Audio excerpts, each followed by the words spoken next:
Okay, so we are starting our conversation talking about average rate of change, and then we're going to talk about instantaneous rate of change. When you look, they gave you a table. I was nice enough to already plot the table for you so that you didn't have to waste your time doing that. Okay, so looking at this table, we're talking about average rate of change first. Average rate of change, we already said, is another word for slope. Okay, slope on an interval, we're going to call the interval a to b. So when we're referring to slope on an interval, we're saying that it is f of b minus f of a over b minus a. It means nothing different than slope did when you were in Algebra 1. Okay, so if you want the average rate of change of f of x on the interval 2 to 12. So if I look at my graph up here, here's the point at 2, this is the point 2,5. Here's the point at 12. This is the point 12,8. If I want the average rate of change between those 2 points, there's really 2 ways to do it, right? Both of which require you to think about the line that is connecting those 2 points. So obviously you could count rise over run. Okay, rise over run will still get you average rate of change. Or here, if we wanted to use the formula that AP wants to see, if you're going to find average rate of change between these 2 points, we know that f of 2 is 8 and f of 12, is that right? Oh no, f of 2 is 5, just kidding. And f of 12 is 8. Okay, so when I go to do the formula, I want f of 12 minus f of 2 over 12 minus 2. Okay, from there, you'd say that's 8 minus 5 over 10.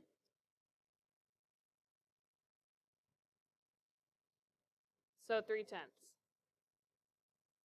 Okay, have I said anything shocking yet? All right, so average rate of change is another word for the slope of a secant line. Okay, slope of a secant line. When you learn geometry, okay, which I know for some of you, if you had integrated, that was like a very short lesson or short summer class. This was a secant line, right? When you talked about circles with this, what kind of line is this? Tangent. So calculus takes an algebra topic, average rate of change, and forces you to think about what's called instantaneous rate of change. Instantaneous rate of change is the rate of change at an instant, right? So if you're looking at a car's speed over a time period, you could find the average rate of change, but what if I want to know how fast is the car going at exactly t equals 2.5 seconds, right? Okay. Yeah, so the best we could do is find the slope around it right now using algebra techniques. So we need to use calculus techniques, and that's what I'm going to show you right now. So this is kind of like the development of that. So I'm going to kind of show you how this comes about, how the formula comes about.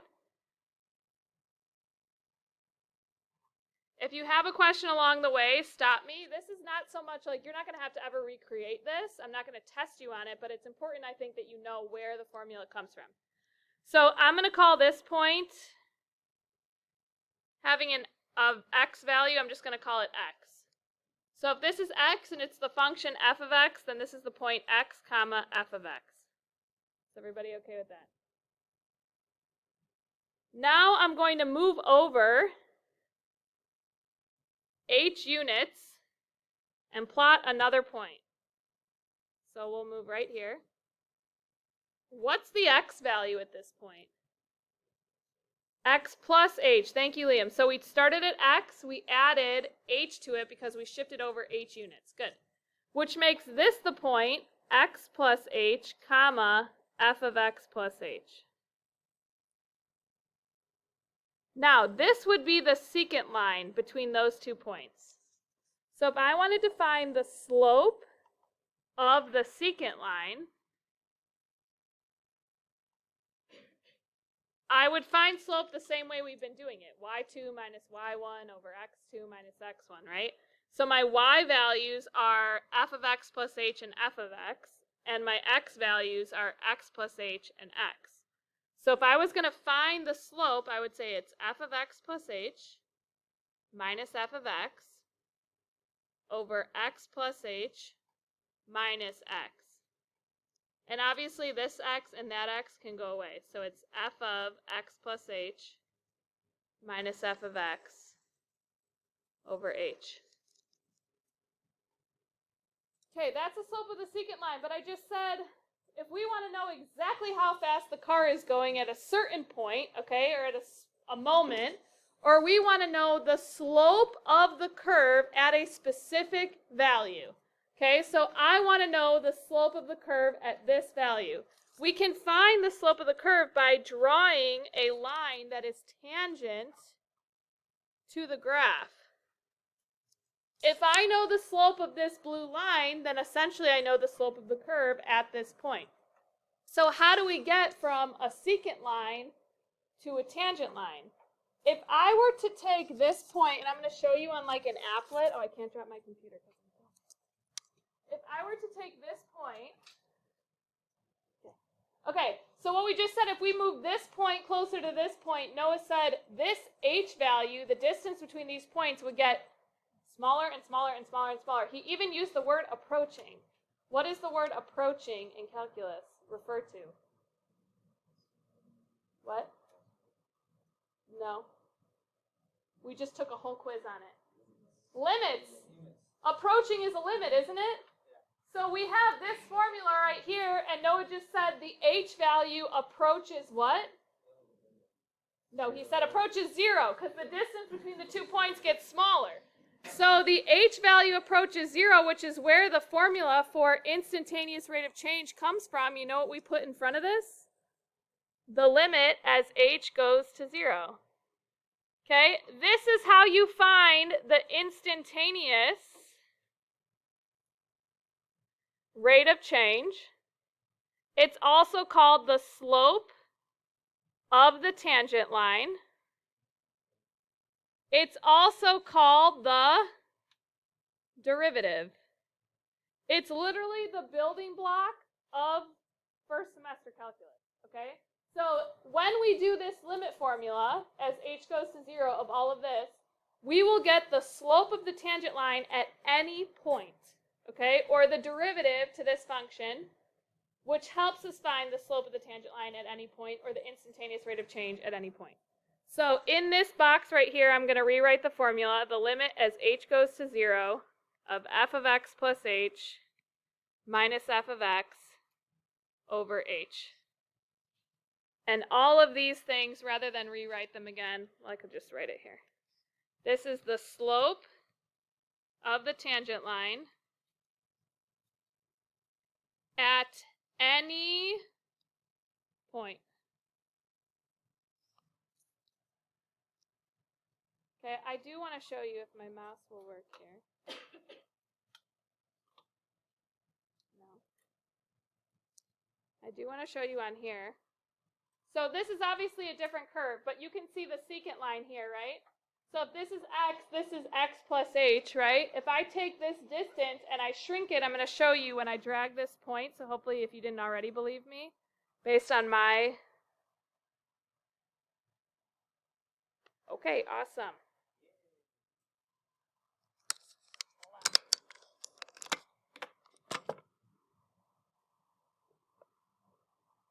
See? Isn't that cool? Okay, it goes from a secant, and then I drag the distance between the points approaches 0, and it becomes a tangent.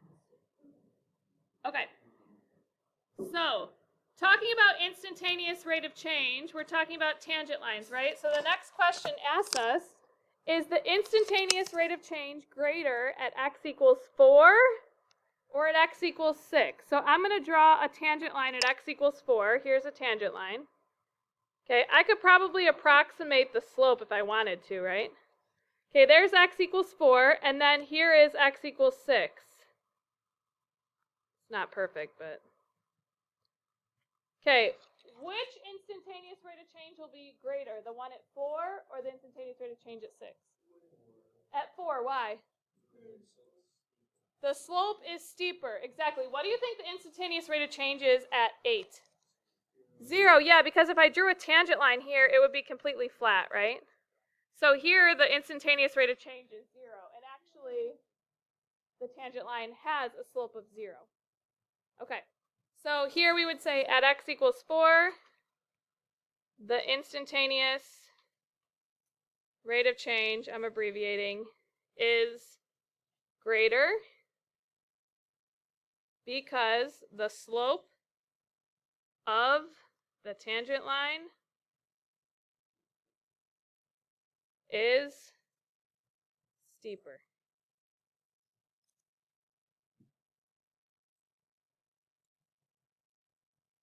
All right, when you're ready, flip to the back.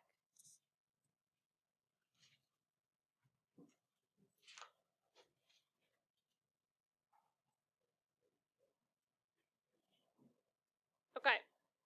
So this first one is asking us to find the average rate of change. Which formula is average rate of change? With the limit or without the limit? Without the limit. So we need to do f of 5 minus f of negative 1 over 5 minus negative 1. In order to get credit on free response of an AP exam, you have to make sure that you show the difference quotient. Difference quotient means you show subtraction and you show division. So you have to actually write this formula out in some capacity. Okay, to the side, I like to figure out what is f of 5 and what is f of negative 1 before I put it into the actual formula. So f of 5 would be the absolute value of 3 times 5 plus 2 minus 4. So 13? Yeah. And then 3 times negative 1 plus 2 minus 4, which is, thank you, negative 3. Okay, and now I can substitute my value. So f of 5 was 13, f of negative 1 is negative 3, and then 5 minus negative 1 is 6. So 16 over 6, 16 over 6, or 8 thirds. Okay, that's average rate of change.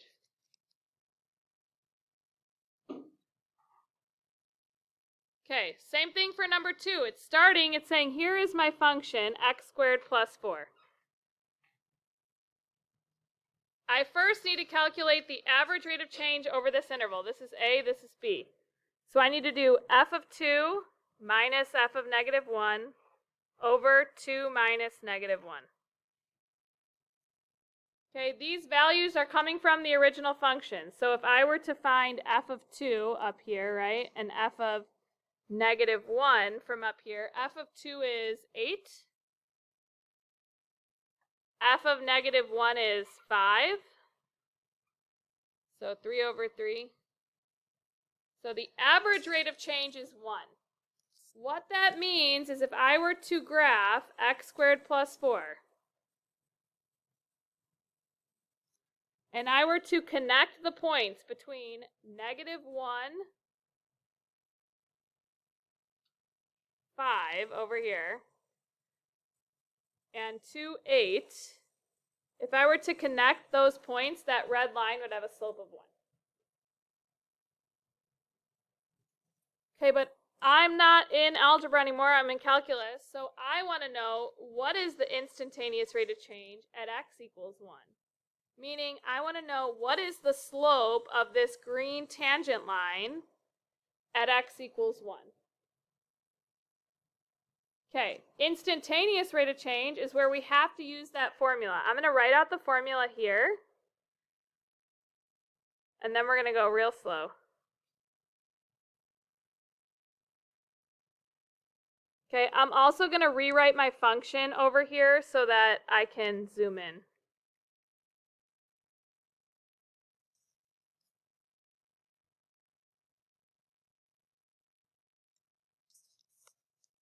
Okay, are we ready? So, here we go. Do you recognize this from Friday, people that were here? X plus h, f of x plus h. Remember we were doing all that on Friday?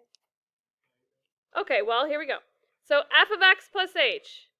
What that means is I need to take my function, which is x squared plus 4, and instead of an x, I need to replace it with x plus h. So I would write x squared plus 4. That's my function, right? X squared plus 4, but instead of an x, I'm writing x plus h squared plus 4. Okay, and this is my limit formula. Okay, the only part of the formula I've done so far is this.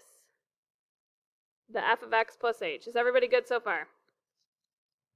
Okay, minus. Next comes f of x. F of x just means write the function exactly as you saw it originally, which was x squared plus 4, right? So that piece is going to go here. I highly recommend using brackets. You can use parentheses. They obviously mean the same thing. Brackets to me are just a little bit more serious. Like, remind me, I really got to watch out that I'm going to distribute all of that. Okay, otherwise parentheses sometimes look like they're part of that first term. All right, all over h. Why can't I just sub in 0 like I've been doing when I solve limits? Why can't we use substitution? You'd get 0 over 0, right? And 0 over 0 tells you have to do more. Okay, so from here, this is where all the algebra skills that we have are going to come into play. So x plus h squared, if you were to square x plus h, meaning x plus h times x plus h, we'd get x squared plus 2xh plus h squared plus 4. So that's this whole thing in yellow. All I did was expand. And then I'm going to distribute here, so minus x squared minus 4. So that all is just that second piece of the formula. Okay, all over h. The nice thing about this is that it's self-checking, meaning that you will know if you made a mistake if things don't subtract out here. When you are done subtracting things, you should get an answer that has h's in the top, all h's, okay? Meaning like h should be in every term. So x squared and x squared subtracts out, 4 and 4 subtracts out. So we get 2xh plus h squared all over h. The reason why I know I want to get h terms in the top is because I want to be able to factor out an h. And can I right now from here? Yeah. You can either, some people see it easier like this when I take out a GCF. Okay, you can see it like that. Or I personally just like to say, okay, I can take an h here, an h here, and an h here. All right, either way, you end up with the limit as h goes to 0 of 2x plus h. Now is it safe to sub in 0? Yeah, what do you get? No, h is 0, so you get 2x. Okay, this is the slope of the tangent line at any point. Okay? And please don't think because it's a 2x that the slope is 2. No, that's not it. 2x is the expression that you can use to find the slope at any point. So if I want to know the slope at x equals 8, what do you think the slope is at x equals 8? 16. What do you think the slope is at x equals 10? 20. What do you think the slope is at x equals negative 4? Negative 8. Do you see how we're just, whatever point I want it at, I'm just subbing into 2x. So they specifically asked me for the instantaneous rate of change at x equals 1. The instantaneous rate of change is 2. I have no idea. That would be cool though. Google it. Let us know. I'm just using really bad abbreviation. Please don't use this abbreviation on the exam. Okay, so the instantaneous rate of change is 2. Questions on any algebra before I got here? Anything that I wrote down that you didn't understand? Dang. Okay, everybody's good. Instantaneous rate of change is 2 at x equals 1. Okay, now what we just did is we went up here, right, and we found the slope of this green line. But what they want us to do is write the equation of that green line as well. In order to write the equation of any line, you need what?